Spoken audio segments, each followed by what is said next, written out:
point number 2 in your list of 10 here is the impact of the pandemic on the dating scene and how most men got screwed. You're in California, like the most locked down state in the U.S. from what I understood. But yeah, just expand on that for these guys too. Yeah, I mean, what wound up happening was with the lockdowns coming and the pandemic, the social space definitely was radically altered, where you had literally no choice but to go online, because if you happen to be out and you're trying to meet somebody while trying to talk through a mask, it was a very, psychologically speaking, right? People were in very much the stranger danger, don't get me sick mentality. So it just completely killed the in-person social dynamics, at least for the first 3 months. Then people started to get a little bit more used to things, get a little bit more adjusted, and some people just got kind of bored and sick and tired. But I do remember you guys had a rule 0, and John from Modern Life Dating, this was like back in early March when he was talking about, yeah, we're going into this kind of lockdown era. He's like, watch what's going to happen. Online platforms are going to explode, and it's going to be a very unique opportunity. And so that was something I definitely took to heart in my own experimenting, and also with a lot of clients I was working with, was saying like, hey guys, understand, there's going to be a very unique opportunity here where literally everyone, from your average girl next door to your top tier Instagram models, they're all going to be forced to be online. So if they want to find some type of social interaction or have any type of romantic interaction, this is where it's going to be taking place. So you got to get ready, get prepared, because if you're able to adapt, you will be able to absolutely crush it.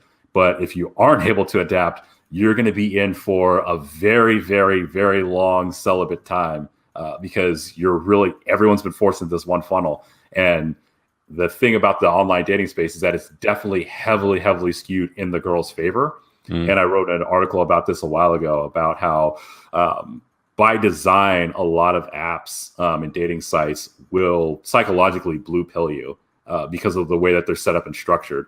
And the biggest thing that they do is, especially for guys, is they give you the scarcity mentality, because you're, swiping, and you're getting nothing. And then suddenly you get like one person that matches with you out of 100 swipes. And you're like, oh my gosh, like this is really awesome. And well, this is the one person out of 100 that I tried swiping on. So I like have to focus in on this one person. So that kind of reinforces a little bit of that. You would think that would give you an abundance mentality, but for a lot of guys, when they go on there, it actually does the inverse and gives them a scarcity mentality mindset. So it's one of those, like, you have to understand the nature of the field that you're going in, understand how it's stacked against you. And then when you navigate that field, you'll be able to actually do very well for yourself by figuring out cracking that personal science for you and understanding what formulas work to maximize your personal success. One thing I want to mention to the point of this pandemic and the impact it's had on the dating scene, I've heard a lot of guys doing what are being coined as Zoom dates or FaceTime dates. Like that is not a fucking date, okay?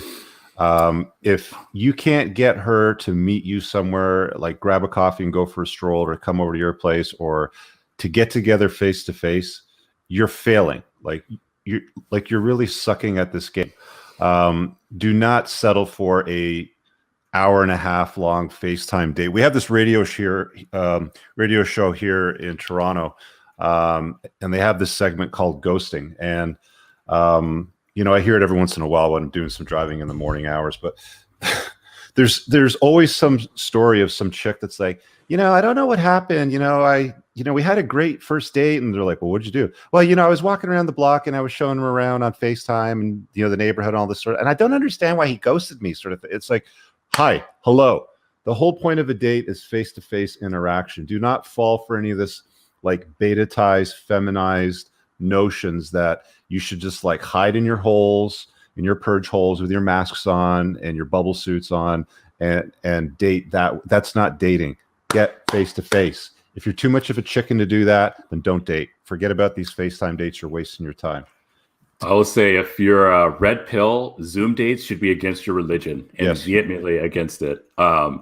It's something very interesting about the Zoom date and that particular format. And in general, it's very platonic, and it's hard for me to put exactly my finger on it, but it's very, very difficult to foster that attraction. What I've actually found and recommended to a lot of clients is skip the Zoom date, do an actual phone date, like conversation. That actually works out. This is what your typical dude looks like on a Zoom date to a chick. Don't be one of these dorks, honestly. Yeah. Honestly, an old school phone call works so much better than an actual Zoom date. Let me grab a couple of these super chats before we go to number 3.